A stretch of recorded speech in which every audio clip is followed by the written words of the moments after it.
Ladies and gentlemen, welcome to Facebook Live. My name is Daniel Tolson, and today I'm joined by a very successful businesswoman and entrepreneur by the name of Beck Jarrett. Beck is the founder of Two Red Shoes, and today we'll be talking to Beck about how do you manage a family, how do you overcome your illness, and continue to grow your business by more than 150% every year. So Beck, good afternoon. Thanks for joining me. Good afternoon. And what is Daniel's line? Good morning, good afternoon, good evening, wherever you are. Good morning, good evening, or wherever you are. It gets a little bit confusing sometimes with these time zones because me being in Taiwan now, it's just hit 2:10, and for you it's 4:10. Yeah. And for our friends in the UK, it's early morning. It's probably about 7 o'clock. So Claire Kendricks just joined us. So Claire, good morning to you. Sarah White is joining us from the UK. Barry O'Connor is joining us from Ireland. Now, Barry's about to get married, so it should be his wedding this weekend. Well done. Congratulations. Yeah, this guy's a rock star. Barry joined us for the Success Breakthrough last year, and he's got a marketing business, and his family also has a transportation business in Ireland. He's a legend. So a good background, a good pedigree. Well done. Very good pedigree. Sue Ford's joining us, and she says, I can't wait for this. I too will be a very successful businesswoman. Of course. Go grab a great big cup of coffee. That's my first advice. We've got Nikki Mason, lovely young woman from the UK, mother running the house, also recently certified as a coach, and she said, sounds great, looking forward to it. Excellent, Nikki. And also Robert Huckelau. Robert is here in Taiwan, and I know that he's going to benefit a lot from what you're going to share today here, Beck. He's going to love that. Welcome, everybody. Thank you so much for tuning in. Yeah, you're going to love Beck as much as I do. So Beck is a mortgage broker, and I think a fascinating question, and I think something that we should ask all business people is, why did you choose to do what you're doing? So out of all the things, Beck, that you could have chosen, you've chosen to become a mortgage broker. How did you get there? So how did I get into it? I discovered mortgage broking when I bought my first investment property. I used a broker, looked at what he did, and thought it was something that I could do. And particularly starting a family, I figured this was something, mortgage brokers work nights. So I figured that this was something I could do of an evening and be home during the day with kids. And then potentially, of an evening, my husband was home with the kids. What I didn't allow for is that banks don't work nights. So you end up working a goodly portion of the day and a goodly portion of the night. But I really love it. I love the jigsaw puzzle of pulling things together. People come with, can I do anything at all? And we put them into a plan, put it all together for them. And the very best bit is the better that we do for them, the more we are looked after, and we don't ever hand them a bill. There's no cost for them. So it's just a huge win. Maths junkie here, maths nerd. So you became a mortgage broker, and you get to live that dream every day. So what do you love most about what you do? What drives you? What fires you up? It's the numbers. It's the scenarios. It's when somebody rings and says, hey, I want to do this, and I've got this, and this happening. Can you make it work? I love that. Mm-hmm. So you get excited by the numbers. You're really putting excited it all by together. The numbers. I love small business. Always have loved small business. So to be able to be in a small business and do this and do, it's win-win. Everybody wins. It's fantastic. Mm-hmm. So a client comes to you and they're looking for a mortgage. What are some of the scenarios that excite you? Oh, as I said, I love questions that start with, can we even do anything, or how do I? I'm not sure if we can even do anything at all. And then, they give me their numbers and we pull it all together. It's terrific. So it's your first home buyers who just don't have a clue how to go about it, and we can hold their hand through the whole process. We can add so much value, and we don't have to charge them. So there's no fee for what you do directly for them.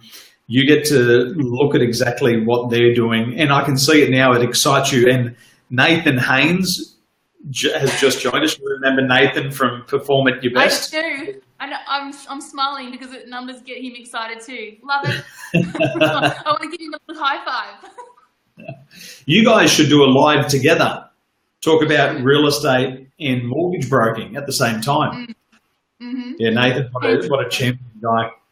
What a legend. So you're running your business and you're also managing a family as well. How are you able to do that at one time? These bags are not painted on. They're real. There's no sleep.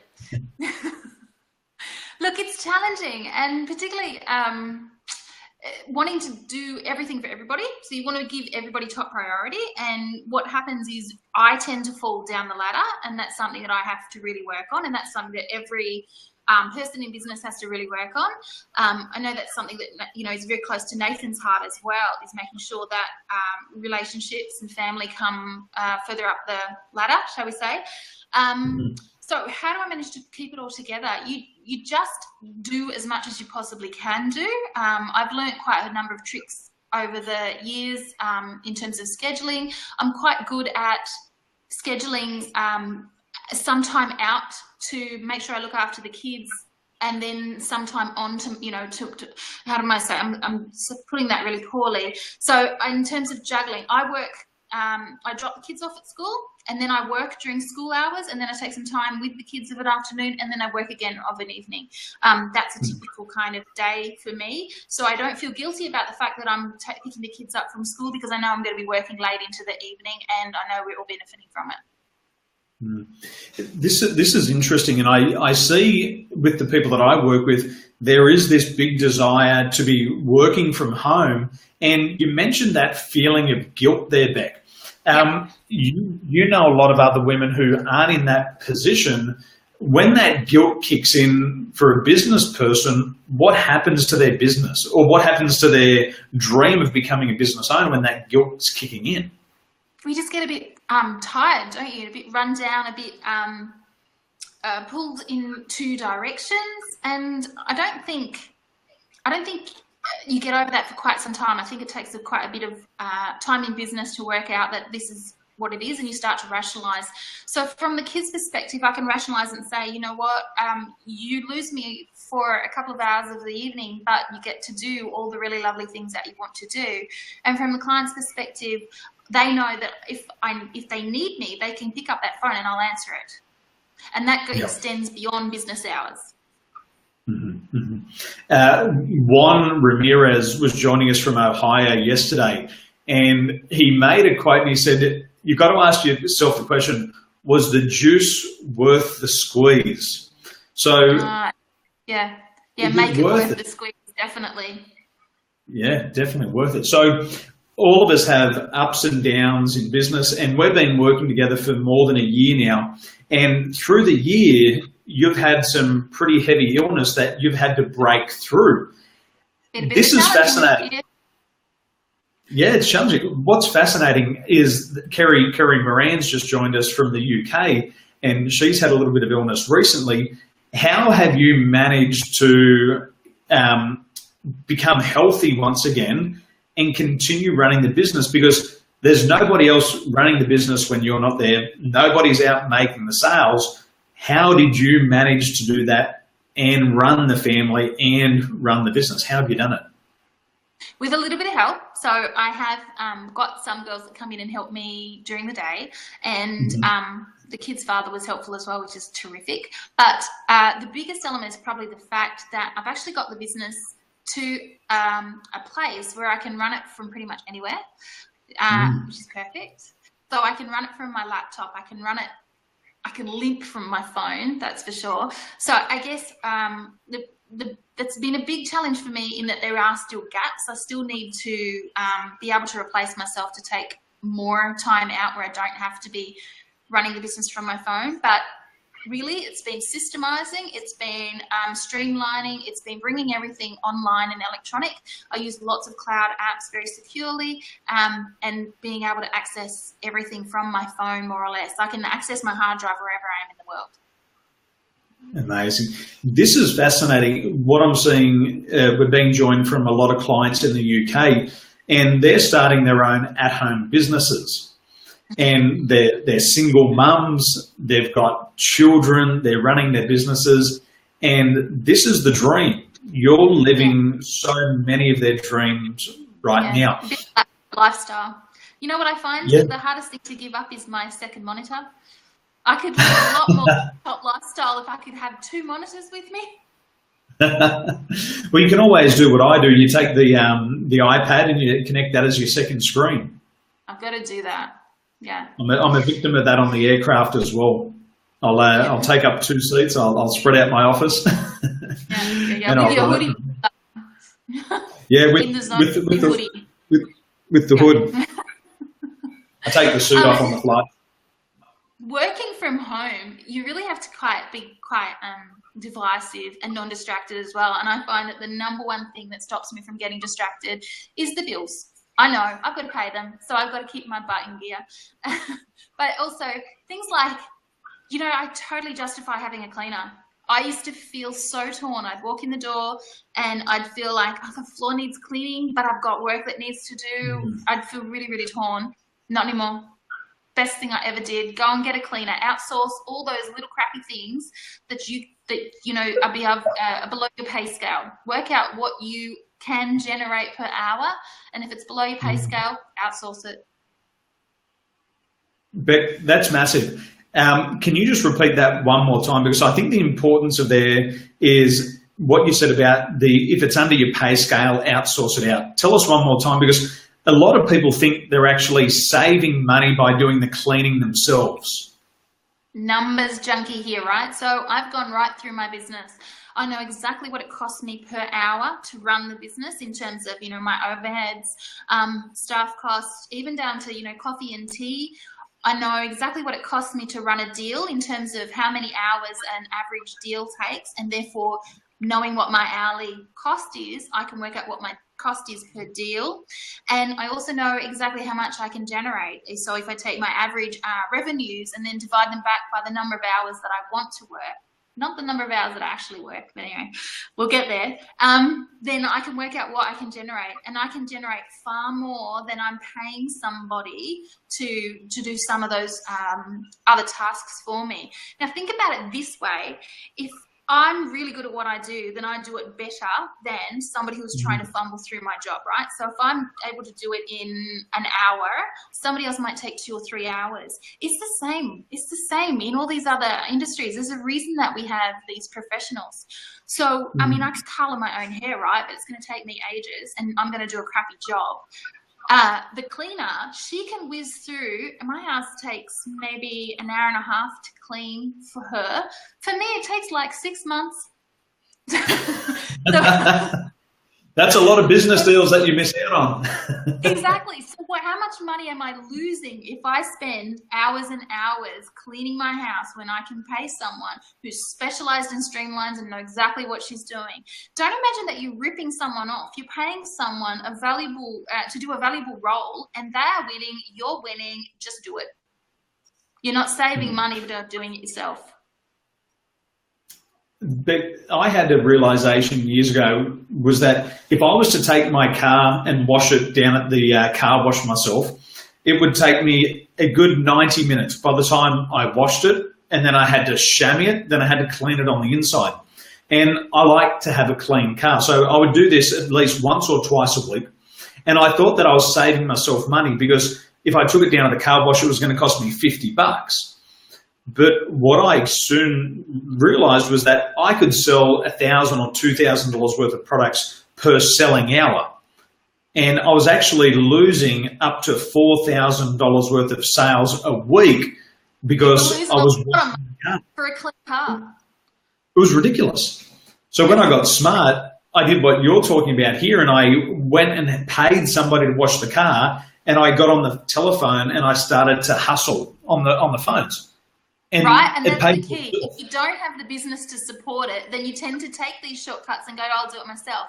So you've got to turn it around. You've got to hustle during that time. You've got to use it effectively. What do I say, Beck? You got to jump? No, jump and the net shall appear. You'll jump and the net shall appear. And I think that's huge advice. So for the entrepreneurs who are joining us, have a look around your home. Who's doing the washing? Who's doing the ironing? If you can pay somebody 10 or 15 pounds to do that, and you can get out there and sell 50 pounds of your service per hour, go out and start to do that. Outsource it straight away.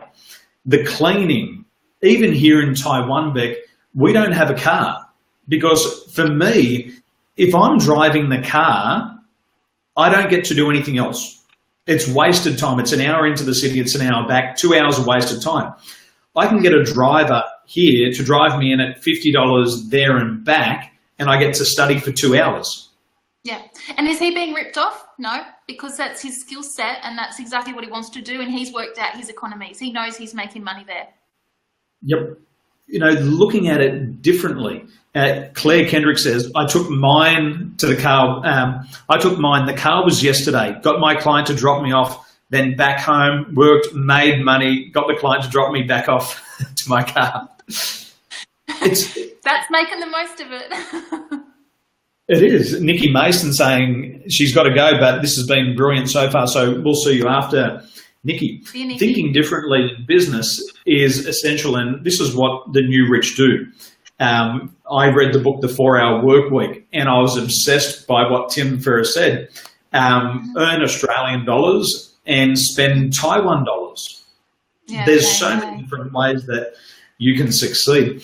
So this past 4 years, you've grown your business at more than 150% every year. Yep. Deep breath. Keep it up. Just keep working. The question from the viewers is going to be, how can you grow your business at 150% per year and we can't? So what are you doing to ensure that you're growing your business? I just keep, like you say, just keep hustling. You can grow your business at any rate that you choose. I've been really, really focused, and I know exactly what I'm focused on. In our industry, there's two ways that we are paid, and one element is more consistent and ongoing. So I've been really focused on that second element, so what we call trailing income. I've been really focused on building up my trailing income, and the upfront income, which is the other component, just comes naturally. So for a lot of the direct marketers, I guess you probably get paid in a similar way, a bit of an upfront income and then some residual income ongoing. I've been really focused on growing my residual income. I'm really focused on my numbers. I really know what they are. I love smashing goals. So I love, month in, month out, beating myself, and just, absolutely focused. Again, there's two ways you can make more money. You can cut your costs, or you can increase your revenues. So I'm always focused on increasing my revenues. Two things that have linked up here, Beck. Before you said you knew exactly how much the coffee was going to be, how much it would cost you to put a deal together, and now you're talking about really focusing in on your numbers. Just touch a little bit more about what's a simple way that people could focus in and know their numbers.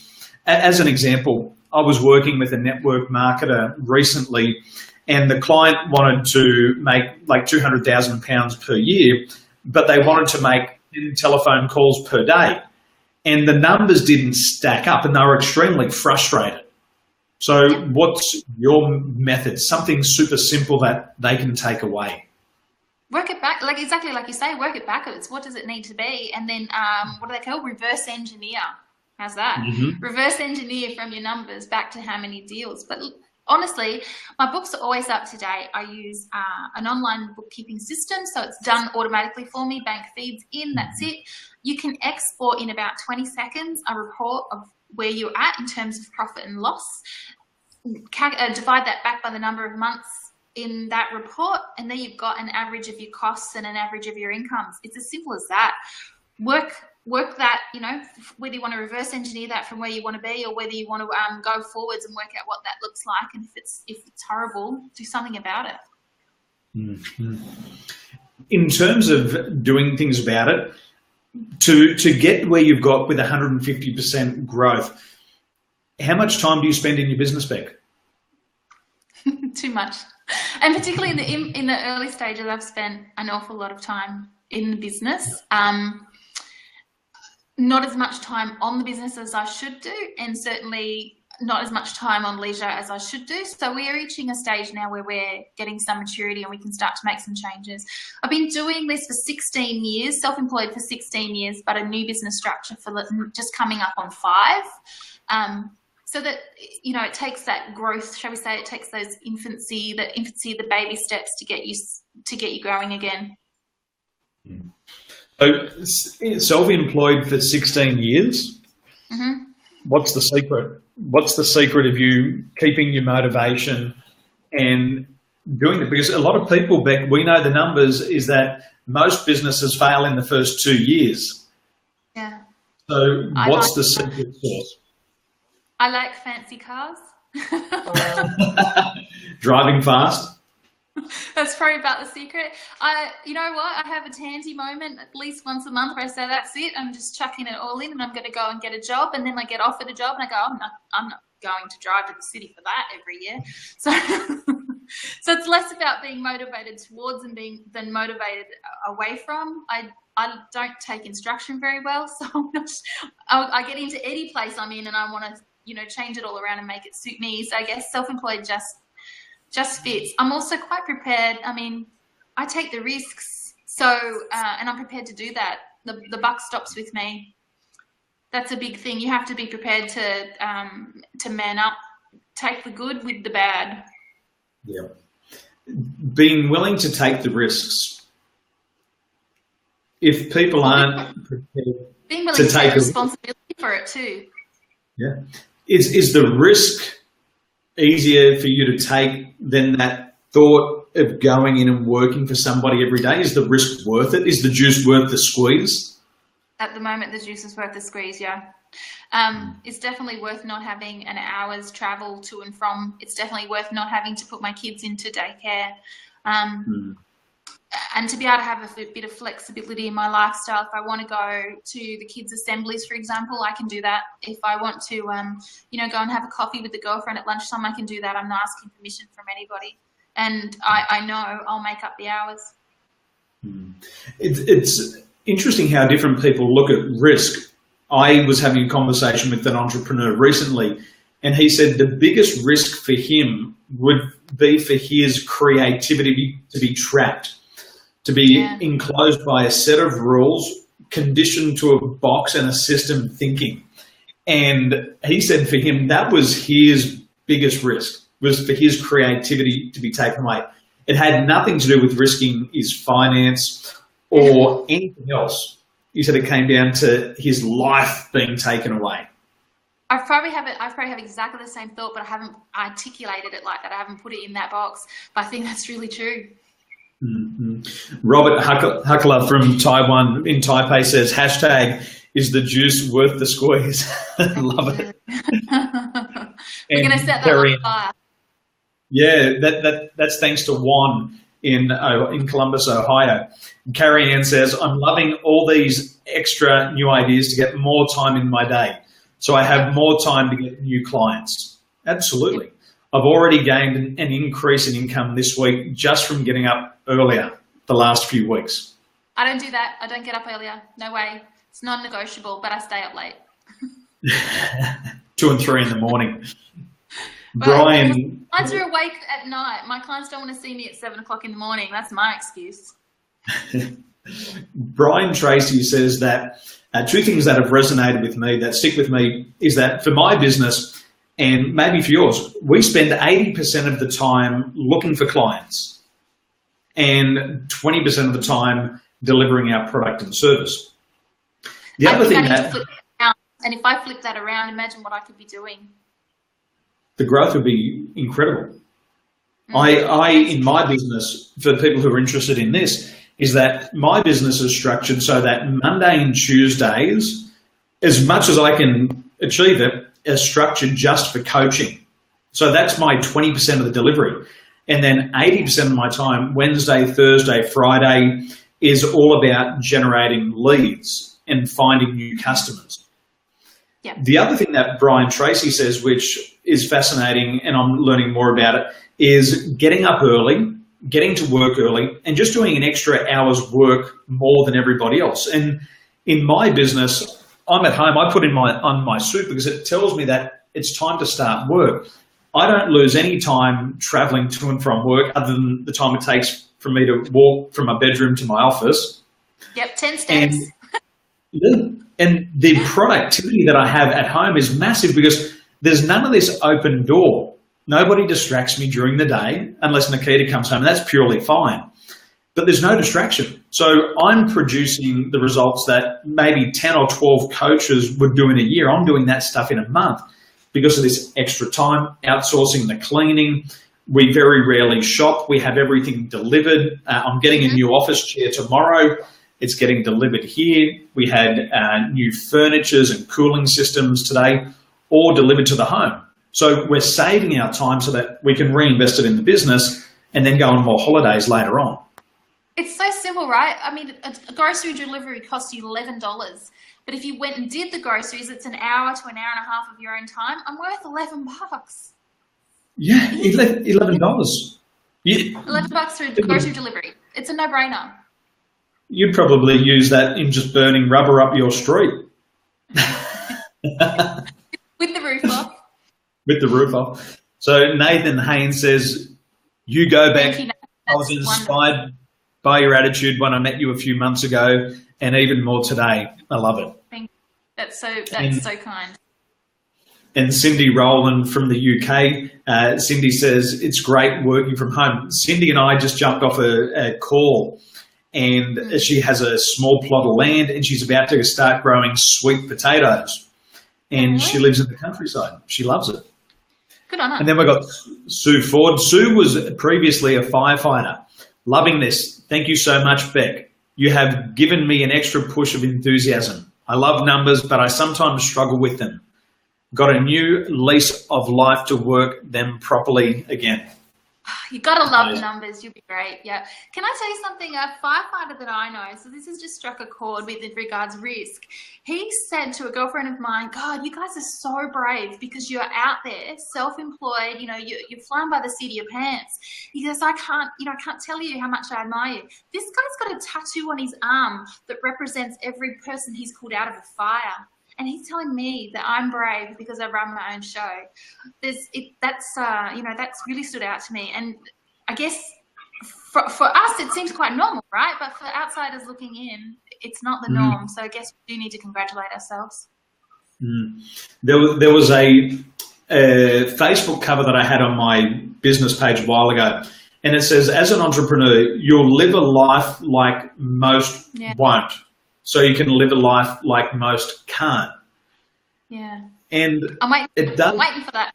Yeah. It takes a lot of balls to do it. And like I was saying to Cindy before, my dad was a farmer. And in farming, they say, if you have one good year in 7, one really good year in 7, everything's going to be okay. But if you have 2 good years in 7, you'll be set for life. Yeah, and another uncle here in Taiwan, he built up a business worth $100 million US. And he talked about seasons, and he said that you've got to be patient in business. Sometimes you get into a business and you see somebody who's succeeding. That person is in their summer. Yeah. But there's seasons to business. You start, and you might start in your winter time or your springtime or the fall, whatever it's going to be. But your time will come if you have that patience and persistence. And like farming is if you till the soil, and if you're thinking the right thoughts, if you're taking the right action and planting the right seeds in the soil, once you've planted those seeds, the universe, the soil will take care of everything else. But we get so frustrated because we get impatient. But the farmer says, plant the right seed, and when the season comes, it'll sprout. And you've got to have some patience there also. Hurry up, sunshine. Bring on the summer. So Alexandra says, thank you, Beck. Learning more about numbers. An eye-opener. Love working from home. Good. Great. Beautiful. Charisse Gates. You'd love Charisse. I'm on my countdown to not having that 4-hour commute per day. More time for my business. There's no way. Crazy, isn't it? More time for my kids. Really love your attitude, Beck. Thank you for taking your time to share this with us. It's very inspiring for me, especially. Very welcome. And if I can Cindy, help anybody with numbers, happy to do it. Yeah, send Beck a message. She's great. Yeah. Hit her up on Facebook straight away. Cindy, we all have winters, but spring always comes after winter. Read that somewhere. And it's got to keep reminding myself of that, because you know what? Sometimes you can go through those extended winters. I don't know, I've said to you, I've been in business for a long time now. I know the phone's never going to stop ringing, and yet I still worry. When we go quiet, I think, God, where's the next deal coming from? So thanks for that reminder. Spring is always coming. It is. And Katie May White. Katie May, great call. I'm learning so much. Thank you. I need to know my numbers. Yeah. So important. Absolutely. And so simple. And don't be afraid of them. Just understand. Yeah, don't be afraid of them. It is what it is, and it's 100% in your control. And if you're not getting what you want, change the way you're doing business. I know that for me, over the years of working with many different people, working with real estate agents, I was working with a group in our local area, and they didn't know their numbers. And once they looked at what they had and where they were, they could start to take different types of actions. They could start to take the action on what those actions were that actually produced results. Yeah, that's right. If you start to drill down into that stuff, that's what you get to. Yeah, because you can take action all day on things that don't produce results, and you can go home sweating, believing that you've done the right things.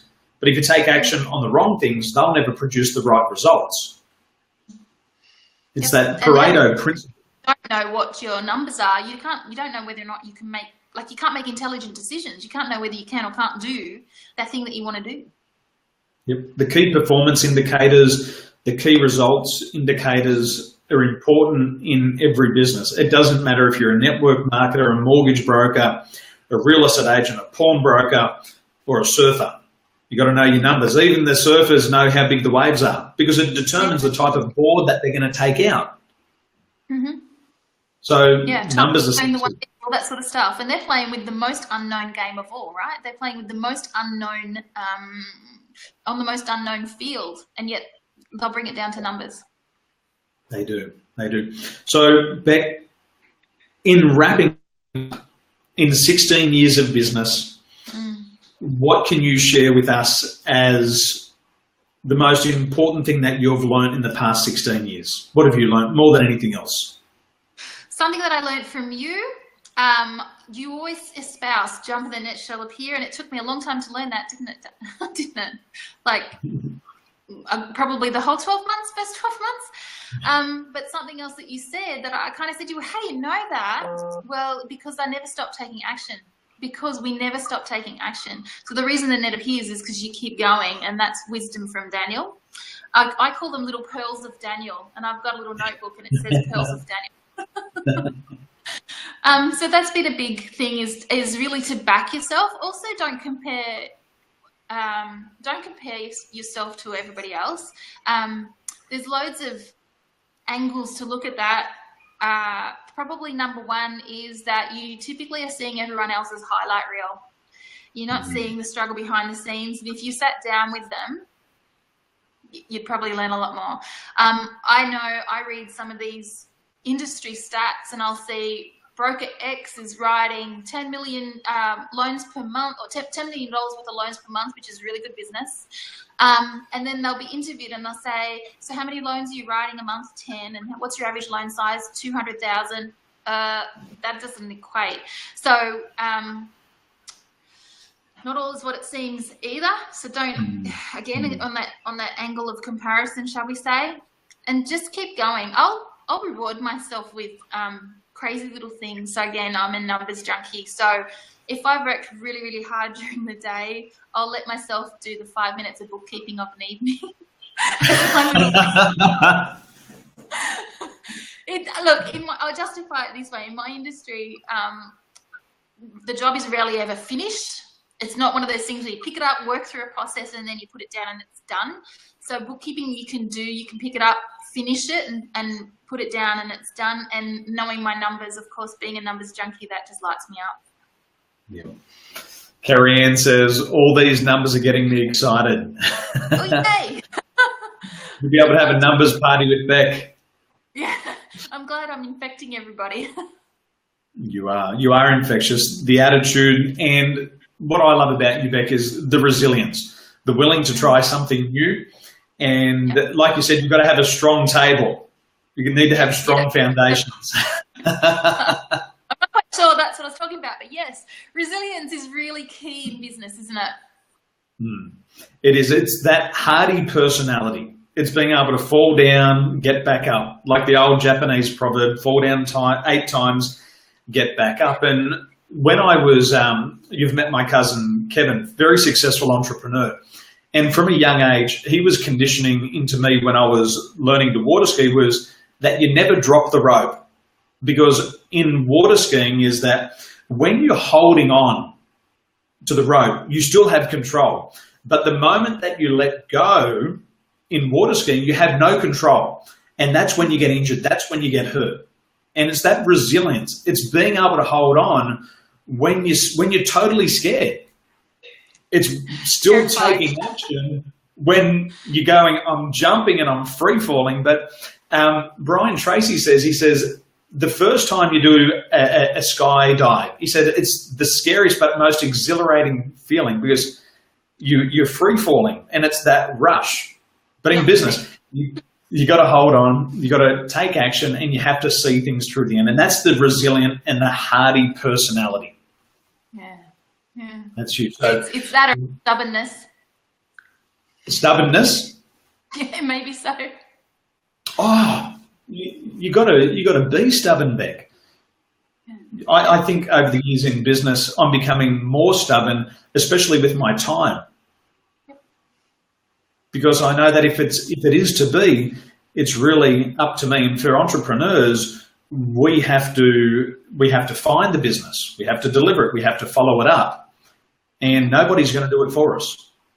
And you know what? You can do that in an inoffensive, unobnoxious way. You don't.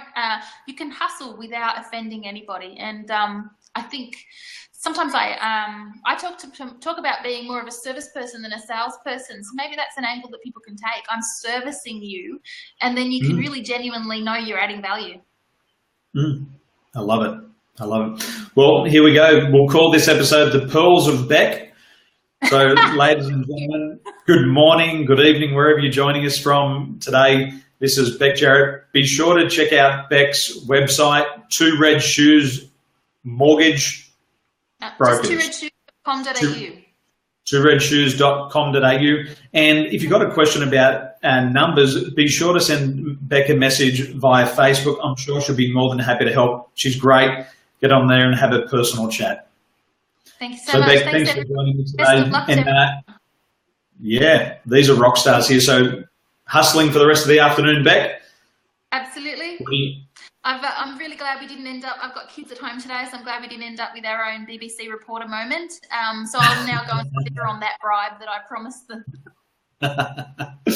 Good stuff. Rightio, the Pearls of Beck. We'll close this and we'll see everybody in the future. Thanks, Beck. Have a wonderful day. Cheerio.